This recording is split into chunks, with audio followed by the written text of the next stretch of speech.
Hello বন্ধুরা, একটা নতুন ভিডিওতে আপনাদের সবাইকে স্বাগত। আজকের ভিডিওতে আপনাদেরকে এই স্ট্রবেরি ফার্মিং সম্পর্কে জানাবো।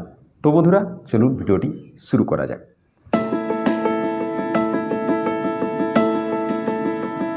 হ্যালো বন্ধুরা, একটা নতুন ভিডিওতে আপনাদের সবাইকে স্বাগত। আজকের ভিডিওতে আপনারা দেখতেই পাচ্ছেন এখানে স্ট্রবেরি ফার্মিংয়ের ছবি বা ভিডিও চলছে।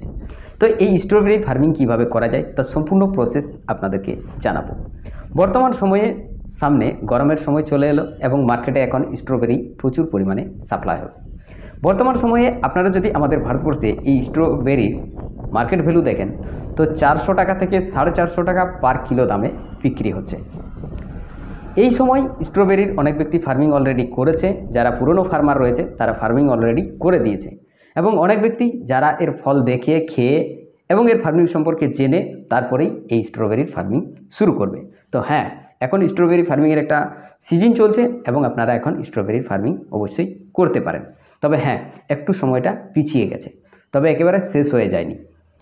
যদি আপনারা ভাবছেন যে স্ট্রবেরি ফার্মিং করব তো অবশ্যই করতে পারেন, এখনও সময় আছে। এই স্ট্রবেরি ফার্মিং করতে গেলে আপনারা তো ভিডিওতে দেখতেই পাচ্ছেন যে স্ট্রবেরি কিভাবে ফার্মিং করা হয়েছে।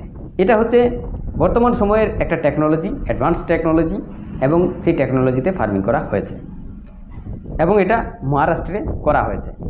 নেক্সট আপনাদেরকে জানাই, এটা নর্মাল আকারে যেরকমভাবে টমেটো, বেগুন, আলু বা আরও বিভিন্ন ধরনের সবজি বেড তৈরি করে চাষ করা যায়, সেই প্রসেসের মাধ্যম দিয়েও কিন্তু এটা চাষ করা যায়। এবং আরেকটা বিষয় জানাই, অনেক ব্যক্তি রয়েছে যাদের বাড়িতে খোলা জায়গা রয়েছে, ফাঁকা বারান্দা রয়েছে, বাড়ির ছাদ রয়েছে, সেখানেও দেখবেন অনেক ব্যক্তি টবের মধ্যে এই স্ট্রবেরি চাষ করে থাকে। তো আপনারাও চাইলে এর চাষ খুব সহজেই করতে পারেন। এই স্ট্রবেরি চাষ করতে তেমন কোনো খরচ বসে না। যদি আপনি ফার্মিংয়ের মধ্যে অর্থাৎ চাষের মধ্যে অ্যাডভান্স টেকনোলজি না ব্যবহার করে থাকেন তাহলে এর মধ্যে তেমন একটা কিন্তু খরচ আসে না। আমাদের পশ্চিমবঙ্গের পুরুলিয়া জেলারও কয়েকটা জায়গাতে বা কিছু কিছু গ্রামের মধ্যে এর চাষ হয়ে থাকে, কিন্তু তারা যে প্রসেসটা করে থাকে, যেরকমভাবে নর্মাল আকারে টমেটো চাষ করা হয়ে থাকে ঠিক সেই রকমভাবেই এটা কিন্তু চাষ করা হয়, এবং তারা মার্কেটে 250 টাকা থেকে 300 টাকা পার কিলো হোলসেলভাবে বিক্রি করে থাকে। কিন্তু এটা হচ্ছে গ্রামের, যার কারণবশত এরা বাইরে ফসলটা বেচে না, এখানে লোকালে যে পাইকার এসে থাকে সেই পাইকারদের হাতেই তুলে দেয়, যার কারণবশত এরা খুব কম দামে বেচতে পারে। যদি এরা সেই মালটা বা সেই স্ট্রবেরিটা যেটা হারভেস্ট করা হয় সেই স্ট্রবেরিটা যদি শহরে নিয়ে যায় তো সেখান থেকে তারা কিন্তু আরও চড়া দামে বেচতে পারবে। তো যে সকল ব্যক্তি ভাবছেন নতুন কিছু ফার্মিং করবেন তারা অবশ্যই বর্তমান সময়ে যেহেতু একটা সিজন চলছে তো সেক্ষেত্রে এই স্ট্রবেরি চাষ করতে পারে। আর যদি মনে হচ্ছে যে এর সিজনটা পেরিয়ে গেল তাহলে আপনারা অল্প আকারে করতে পারেন, এবছর একটা ভালো ধরনের ট্রায়াল দিতে পারেন এবং পরের বছর আপনারা মোটা আকারে করতে পারেন। তবে বর্তমান সময়ে এই স্ট্রবেরির চাষ একটা খুব লাভজনক চাষ, যেখান থেকে আপনারা ভালো ধরনের টাকা ইনকাম করতে পারেন। এই স্ট্রবেরির চারা আপনারা যে কোনো নার্সারিতে যোগাযোগ করে এর চারা সংগ্রহ করতে পারেন। বর্তমান সময়ে এর ভালো কোয়ালিটির চারা আপনারা পেয়ে যাবেন, বিভিন্ন নার্সারিতে কিন্তু এসে গেছে। আমি কিছুদিন আগেই দেখছিলাম, 15 দিন থেকে মোটামুটি 20-25 দিন আগে আমি দেখছিলাম স্ট্রবেরির চারা কিন্তু প্রত্যেক নার্সারিতেই স্টক হয়ে এসেছে এবং সেলও হচ্ছে। তো আপনারা যদি স্ট্রবেরি চাষ করতে চান তাহলে নার্সারিতে যোগাযোগ করে আপনারা এর স্ট্রবেরির চারা সংগ্রহ করতে পারেন। সংগ্রহ করার পর যে ভিডিও আপনারা এখানে দেখতে পাচ্ছেন, যে ভিডিওতে আপনার স্ট্রবেরি ফার্মিং করা রয়েছে, এই প্রসেস আপনারা বেড তৈরি করতে পারেন। বেড তৈরি করার পর আপনারা এর মধ্যে যে ড্রিপ সিস্টেম জলের পাইপ দিতে পারেন এবং তারপর প্লাস্টিক ঢেকে এইভাবে রোপণ করতে পারেন। এছাড়া গ্রামের দিকে বেশিরভাগ ফসলে যেরকম বেড তৈরি করার পর কোনো রকম ঢাকা বা জল দেওয়া থাকে না, বেডের সাইডে একটা ড্রেন থাকে যার মধ্যে জল দেওয়া হয় এবং ওই বেডের ওপরে গাছ রোপণ করা থাকে, আপনারা ছবিতে অবশ্যই দেখতে পাচ্ছেন। তো এই প্রসেসের মাধ্যম দিয়েও আপনারা চাইলে করতে পারেন। এই স্ট্রবেরির চারা দুটোভাবে প্রসেস তৈরি হয়ে থাকে, সেটা হচ্ছে এর প্লান্ট কাটিং করে, অর্থাৎ এর যে লতা হয়ে থাকে সেই লতা কাটিং করে চারা তৈরি করা হয়, আর 2 নম্বর হচ্ছে এর বীজ থেকেও চারা তৈরি করে চাষ করা হয়। অর্থাৎ দুটো প্রসেসের চারাই কিন্তু খুব উন্নত কোয়ালিটির হয়। তবে এর ভ্যারাইটিসটা আপনারা প্রথমে একবার জেনে নিতে পারেন যে এর ভ্যারাইটিসটা কোন কোম্পানির বীজ থেকে বা কোন বীজ থেকে তৈরি করা হয়েছে। এটা জেনে নেওয়ার পর আপনারা এর চারা কালেকশন করে ফার্মিং করতে পারেন। এই স্ট্রবেরিতে নর্মালি তেমন কোনো বিমারি বা তেমন কোনো সমস্যা হয় না, কারণ এই সময় এর একটা সিজন চলছে, ফার্মিংয়ের চাষের সিজন চলছে, যার কারণবশত তেমন কোনো সমস্যা এর মধ্যে দেখতে পাওয়া যায় না। কিন্তু এর মধ্যে একটা ছত্রাক জাতীয় মানে ফাঙ্গিসাইড রোগ কিন্তু এসে থাকে।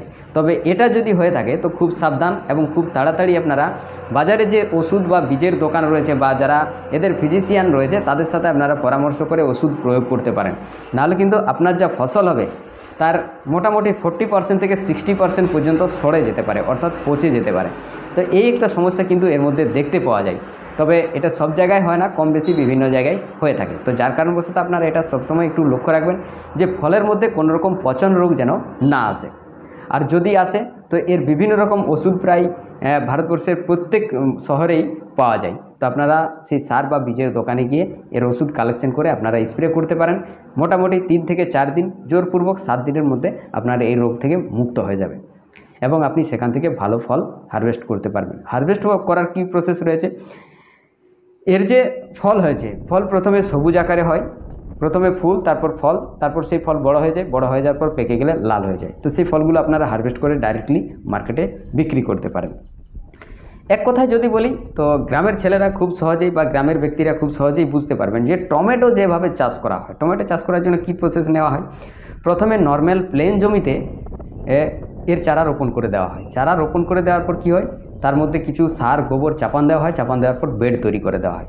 বেড তৈরি করার পর কী করা হয়, তার মধ্যে জল সময় সময় দেওয়া হয়ে থাকে।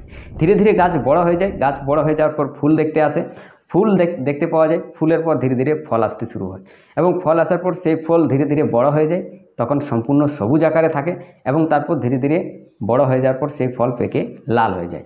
যখনই একটু হালকা লাল হয়ে যায় তখনই সেটা হারভেস্ট করে নেওয়া হয় এবং সেটা মার্কেটে বিক্রি করা হয়। মার্কেটের ভ্যালুর হিসেবে বা মার্কেটের চাহিদার হিসাবে সম্পূর্ণ পাকা অবস্থাতেও হারভেস্ট করা হয়, আবার হালকা পাকা অবস্থাতেও হারভেস্ট করা হয়। তো ঠিক স্ট্রবেরিতেও সেরকম এর মার্কেটের যে কন্ডিশন সেই হিসেবে হালকা পাকা অবস্থাতেও বা সম্পূর্ণ পাকা অবস্থাতেও এটা হারভেস্ট করা যায়। হারভেস্ট করার পর যেখানে যে মার্কেটের কন্ডিশন রয়েছে, যেমন অনেক জায়গাতেই বাড়িতে লোক চলে আসে স্ট্রবেরি নিয়ে যাওয়ার জন্য, আর অনেক জায়গাতে রয়েছে শহরে পৌঁছে দিতে হয়। তো এই কন্ডিশন থেকে আপনারা যে পজিশন রয়েছে সেই পজিশনের হিসাবে আপনারা একবার মাল হারভেস্ট করলেই বুঝতে পারবেন যে মার্কেটে কোন ধরনের মাল চাইছে। তো সেই ধরনের আপনারা পাকা অবস্থায় হারভেস্ট করলেন এবং হারভেস্ট করার পর আপনারা চাইলে হোলসেলভাবে বেচতে পারেন। আর আজকাল বর্তমান সময়ে যে কোনো শহরে স্ট্রবেরি আপনারা খোলা আকারে যেরকমভাবে বিভিন্ন সবজি বিক্রেতা বিক্রি করে সেই আকারেও আপনারা বিক্রি করতে পারেন। কারণ অনেক জায়গাতে এখন গরমের সিজন এবং স্ট্রবেরি নেমে গেছে মার্কেটে এবং মার্কেটে খুব ভালো ধরনের ডিমান্ড রয়েছে। যদি বছরে স্ট্রবেরির ফার্মিং কম হয়ে থাকে তাহলে সেই স্ট্রবেরি পার কিলো 600 টাকা পর্যন্ত চলে যেতে পারে। মানে এখন তো সিজন আসছে, তো মানুষ এর উপর একটা চাহিদা রেখে থাকে খাওয়ার জন্য।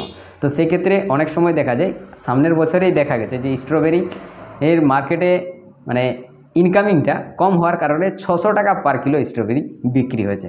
এখন বর্তমান সময়ে কিছু কিছু শহরে নেমেছে এবং 400 টাকা থেকে 410 টাকা থেকে 450 টাকা মার্কেটে চলছে। তো আগামী দিনে কি হবে সেটা তো তখন দেখা যাবে। তো বন্ধুরা, ভিডিওটা এই পর্যন্তই। ভিডিওটি ভালো লেগে থাকলে অবশ্যই একটা লাইক করবেন, আর আপনি যদি এই চ্যানেলে প্রথম ভিডিও দেখে থাকেন তাহলে অবশ্যই চ্যানেলটি সাবস্ক্রাইব করবেন। Thank you.